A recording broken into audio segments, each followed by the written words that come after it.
اور اس زمین پر موجودہ دور کے اندر دنیا میں سب سے زیادہ جو نوبل پرائز ایوارڈ ہے وہ اسرائیل کے لوگوں کو ملا ہے. سب سے زیادہ سائنسدان ان لوگوں نے پیدا کیے ہیں. اصل میں وہ لوگ آگے ہیں, اکانومی میں وہ لوگ آگے ہیں. اس کی وجہ کیا ہے؟ کیونکہ ایک تو وہ خدا کے خاص منصوبے کے اندر ہیں, دوسرا ربکا کو جو دعا دی گئی تھی اس کا اثر موجود ہے. دیکھیں آج تک ان دعاؤں کا اثر موجود ہے. وہ دعائیں جو آپ اپنے بچوں کے لیے کرتے ہیں میرے عزیزو, وہ اثر رکھتی ہیں. اصل میں دعائیں جو ہیں ہمیں گھیر لیتی ہیں. ہم نے بارہا اپنی زندگی کے اندر اس چیز کا تجربہ کیا ہے کہ بہت ساری جگہوں پر ہم ناکام ہو گئے, بہت ساری جگہوں پر ہم مایوس ہو گئے, لیکن ہمیں پھر احساس ہوتا ہے کہ ایک نادیدہ قوت ہے جو ہمارے ساتھ ہے, جس نے ہمیں سنبھال لیا ہے. پاسٹر شہزاد ہمارے درمیان میں بیٹھے ہوئے ہیں. ایک دن یہ اپنے دفتر کے اندر تھے اور جس پلازے کے اندر یہ کام کرتے تھے, پلازے کے اندر آپ لوگ جانتے ہیں کہ جو سیڑھیاں ہیں وہ بالکل ایک راؤنڈ شیپ کے اندر آگے بڑھتی ہیں, اور اگر اوپر والے فلور سے آخری فلور تک دیکھیں تو نیچے تک دکھائی دیتا ہے. تو کسی طرح سے ایسا ہوا کہ اندھیرا ہو گیا اور یہ ٹکرائے اور یہ سیڑھیوں سے دوسری طرف گر گئے. لیکن ہوا کیا کہ یہ لٹک گئے, ان کا ہاتھ پڑ گیا ان سیڑھیوں کے ساتھ, یا وہ جو اس کے ساتھ گرل تھی. تو کسی طرح سے یہ اوپر آ گئے, انہوں نے اس گرل کو پھلانگ لیا اور دوسری طرف آ گئے. تو پاسٹر صاحب بتاتے ہیں کہ اس وقت خدا کے روح نے مجھے یہ بات بتائی, بیٹا اس وقت کوئی تیرے لیے دعا کر رہا ہے اس لیے تو بچ گیا, ورنہ پلازے کے اوپر والی منزل سے نیچے گراؤنڈ فلور پر گرنا, چوتھی منزل سے یہ لٹکے ہوئے ہیں. اور لٹکنے کے بعد یہ پھر سے پلان کر واپس آ گیا. یہ جب واپس آئے تو ہمارے بھائی ہیں پاسٹر شاہد, وہ ان کے لیے دعا کر رہے تھے. وہ بتاتے ہیں کہ اچانک میرے اندر اس بات کا بوجھ آ گیا کہ تو شہزاد کے لیے دعا کر, تو میرے بیٹے شہزاد کے لیے دعا کر. دیکھیں وہ بندہ دعا کر رہا ہے, اس کو نہیں پتا کہ پاسٹر شہزاد کن حالات کے اندر ہیں, لیکن خدا نے دعا کا بوجھ دیا اور ان کی دعاؤں نے کس طرح سے پاسٹر شہزاد کو محفوظ رکھا. اسی طرح سے آپ آج جو دعائیں ہماری بہن کے لیے کریں گے, آپ آج جو دعائیں اپنے بچوں کے لیے کریں گے, آپ آج جو دعائیں والدین ہوتے ہوئے یا خاندان کا سربراہ ہوتے ہوئے اپنے بچوں کے لیے کریں گے, وہ دعائیں اثر رکھتی ہیں. اور مستقبل میں آپ ان دعاؤں کا اثر دیکھیں گے, کیونکہ یہ دعائیں خدا کے حضور میں کی گئی ہیں. خدا جو ہے دعاؤں کا جواب دیتا ہے. ہمارا ایک کلچر ہے اور یہ کلچر جو ہے وہ ہم نے باپ دادا سے پایا ہے اور یہ ڈیولپ ہو گیا ہے. ہم نیگیٹو بولتے ہیں اپنے بچوں کے لیے, مذاق میں اور محبت میں بھی ایسا کہا جاتا ہے مر جانے ہیں درا. اصل میں یہ نیگیٹو الفاظ ہیں اور ان کا بھی اثر ہے.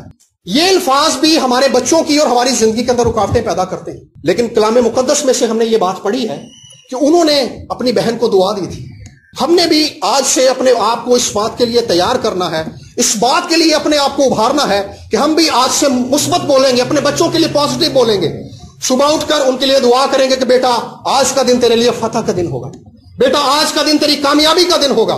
اور آنے والے دنوں کے بارے میں, جو دن آنے والے ہیں, آپ اپنے بچوں کے مستقبل کے لیے دعائیں کریں, ان کی شادیوں کے لیے دعائیں کریں کہ خدا آپ کی بیٹوں کو, آپ کی بیٹیوں کو اچھے جو ہے خامند عنایت کرے اور بیٹوں کو اچھی بیویاں عنایت کرے.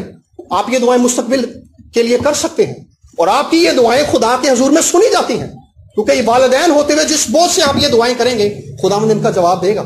ہمیں اپنی زندگی کے اندر رکاوٹ کا پتہ کب چلتا ہے کہ ہماری زندگی کے اندر رکاوٹ ہے. ہم کسی کام کو شروع کرتے ہیں تو ہماری زندگی رک جاتی ہے ایک جگہ پر, پھر ہمیں احساس ہوتا ہے کہ یار ہم آگے نہیں بڑھ پا رہے, زندگی تو منجمد ہو گئی ہے, زندگی تو رک گئی ہے. ہم کسی بھی کام کو شروع کرتے ہیں تو وہ بند ہو جاتا ہے کسی وجہ سے. اصل میں خدا نے ہمیں آزاد رہنے کے لیے بنایا ہے. خدا نے جب آدم کو بنایا تھا تو خدا نے اس سے برکت دی تھی, خدا نے اسے بابرکت بنایا تھا.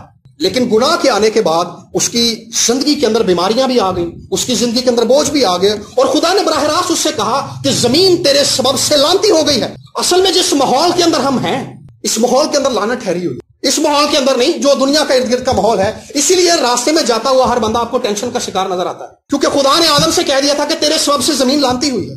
آپ امریکہ میں چلے جائیں, آپ چائنا میں چلے جائیں, لوگ آپ کو پریشان نظر آئیں گے.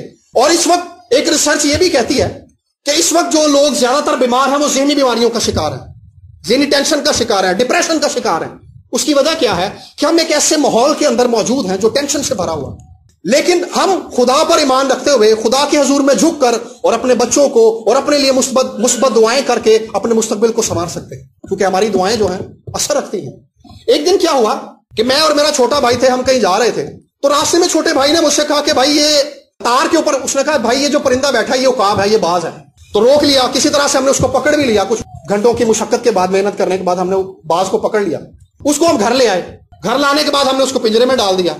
پنجرے میں ڈالنے کے بعد کیا ہوا, 2 دن کے بعد وہ مر گیا. وہاں سے ایک سبق میں نے سیکھا, یہ پرندہ اسی لیے مر گیا تھا کیونکہ یہ آزاد رہنے کے لیے پیدا کیا گیا تھا. خدا نے ہمیں آزاد اور بابرکت رہنے کے لیے بنایا ہے. اور جب ہماری زندگی کے اندر پریشانی اور مسائل ہمیں اور رکاوٹیں آ جاتی ہیں تو پھر ہمیں احساس ہوتا ہے کہ زندگی آگے نہیں بڑھ رہی. لیکن خدا کے کلام نے ہمارے لیے ایک مثبت طریقہ اور ایک مثبت راستہ بھی ہمارے آگے کھول دیا ہے کہ جو کوئی مسیح یسوع میں ہے وہ نیا مخلوق ہے. خدا یسوع مسیح نے کہا تھا کہ میں اسی لیے آیا کہ وہ زندگی پائیں اور کثرت سے پائیں. خداوند یسوع مسیح ہمیں اس زمین پر ایک بابرکت زندگی دینے کے لیے آیا ہے. اگر ہماری زندگی کے اندر مسائل ہیں، اگر ہماری زندگی کے اندر رکاوٹیں ہیں اور ہمیں ایسا لگتا ہے کہ ہماری زندگی جو ہے رک کر رہ گئی ہے اور ہماری زندگی کے اندر برکت نہیں رہی، تو میرے عزیزو آج یہ وقت ہے کہ ہم اپنا رخ جو ہے وہ یسوع مسیح کی طرف کریں، کیونکہ وہ اس زمین پر ہمیں برکت دینے کے لیے آیا تھا. اور اصل میں ہوتا کیا ہے، کئی بار ہم سوچتے ہیں کہ یار میں چرچ بھی جا رہا ہوں، میں گیت بھی گاتا ہوں، میں کوائر میں ساز بھی بجاتا ہوں، میں ہدیہ بھی دیتا ہوں، میں نے چرچ میں جو ہے کارپیٹ بھی بچھوا دیا ہے. ان سب چیزوں کو کرنے کے بعد ہم یہ سوچتے ہیں کہ اب خدا کا رحم ہم پر ظاہر ہوگا. یہ صحیح بات ہے، ایسا کرنا اچھی بات ہے، لیکن اصل میں ہم جو اصل برکت ہے اس کے اندر اس طرح سے نہیں جاتے. جب ہم اپنی زندگی یسوع کو دیتے ہیں، پولس رسول کرنتھیوں کے دوسرے خط میں کہتا ہے کہ جو کوئی مسیح یسوع میں ہے وہ نیا مخلوق ہے. جب ہم اپنی زندگی یسوع کو دیتے ہیں اور خدا یسوع مسیح اپنے خون سے دھو کر ہماری زندگی کو نیا بنا دیتا ہے، اس وقت ہماری زندگی مسلسل برکت کے اندر موو کرنا شروع کر دیتی ہے. اور وہی وہ وقت ہوتا ہے جب ہم کسی کے لیے دعا مانگتے ہیں تو ہماری دعاؤں کا جواب ملنا شروع ہو جاتا ہے. جب ہم کسی کے لیے برکت چاہتے ہیں تو وہ برکت اس کی زندگی کے اندر ظاہر ہوتی ہے. ہماری اپنی زندگی کے اندر رکاوٹیں آتی تو ہیں، لیکن وہ رکاوٹیں جب ہم دعا مانگتے ہیں تو وہ رکاوٹیں دور ہو جاتی ہیں. ایسا کب ہوتا ہے؟ جب ہم اپنی زندگی یسوع کو دیتے ہیں. تو خدا کے ساتھ چلتے ہوئے جو اہم چیز ہے، جو امپورٹنٹ چیز ہے، جو ہمیں برکت کے اندر لے کر آگے بڑھتی ہے، وہ اصل میں ہمارا یسوع کے ساتھ تعلق ہے. ہم یسوع کو کس طرح سے جانتے ہیں، اور وہ لوگ جو یسوع کو جانتے ہیں ان کی زندگیاں جو ہیں وہ بابرکت اور دوسروں کے لیے نمونہ ہوتی ہیں. یہ گواہی میں نے اکثر بتائی ہے کہ سن 2017 کے اندر میری امی کو کینسر ہو گیا اور ہمارے پاس پیسے نہیں تھے، اور شوکت خانم ہم چلے گئے اور شوکت خانم والوں نے بتایا کہ 15 سے 20 لاکھ روپے لگے گا ان کے علاج کے اوپر. اور میری جیب میں اس وقت صرف جو تھے وہ 300 روپے تھے. چھوٹا بھائی تھا میرے ساتھ. تو آپ سمجھ سکتے ہیں کہ ہم جو غریب لوگ ہیں، ہمارے لیے کینسر کی بیماری کا نام سن کر ہی ہماری ٹانگیں لرز جاتی ہیں. اور پھر 15 سے 20 لاکھ کا علاج تھا. وہ پریشانی یہ تھی کہ بھائی ایک تو بیماری لگ گئی ہے، دوسرا علاج کے لیے بھی پیسے نہیں ہیں. لیکن ہم جانتے تھے کہ جس خدا کو ہم جانتے ہیں، جس خدا کے بارے میں ہم نے پاک کلام میں پڑھا ہے، وہ خدا دعاؤں کو سن کر جواب دیتا ہے. تو ہمارے چرچ کی ٹیم ہمارے گھر آ گئی. تو پاسٹر صاحب نے پاک کلام میں سے یہ آیت پڑھی کہ یسوع کے مار کھانے سے ہم نے شفا پائی ہے. ہم بات یہ کر رہے ہیں کہ جو لوگ یسوع کو شخصی طور پر جانتے ہیں وہ پاک کلام پر کھڑے بھی ہو جاتے ہیں اور خدا کا کلام ان کے لیے کام بھی کرنا شروع کر دیتا ہے. تو ہوا کیا، ہم نے دعا کی اور دعا کرنے کے بعد ہم واپس ان کے علاج کے لیے چلے گئے شوکت خانہ. اور آغاز میں ہمیں 17,000 روپے چاہیے تھے. 17,000 کے ٹیسٹ ہونے تو اس کے بعد آغاز جو تھا علاج کا ہونا تھا. تو وہ ٹیسٹ ہو گئے اور خدا نے 17,000 بھی مجھے مہیا کر دیے. لیکن اس کے بعد ایک انٹرویو ہوا. انہوں نے کہا جی آپ کا 1 روپیہ بھی اس علاج پر خرچ نہیں ہوگا، آپ کا سارا علاج جو ہے وہ فری ہوگا. دیکھیں خدا کس طرح سے دعاؤں کا جواب دے رہا ہے. ہم یہ بات کر رہے ہیں کہ ان لوگوں نے اپنی بہن کے لیے دعا کی تھی کہ دعاؤں کا اثر جو تھا انہوں نے اپنی بہن کی اولاد کی زندگی کے اندر دیکھا. اور جو دعائیں آج بھی ہم کرتے ہیں ان دعاؤں کا اثر ہم اپنی زندگی کے اندر آج بھی دیکھتے ہیں. اور میری ماں کا علاج شروع ہو گیا اور کیمو تھراپی شروع ہو گئی اور فری سارا علاج ہوا. اور پھر 1 سال کے علاج کے بعد انہوں نے میری امی کو یہ لکھ کر دے دیا شوکت خانم کے ڈاکٹرز نے کہ جی اب آپ کی باڈی کے اندر کینسر نہیں ہے، اب آپ بالکل ٹھیک ہو گئے. دیکھیں خدا دعاؤں کو جواب دیتا ہے،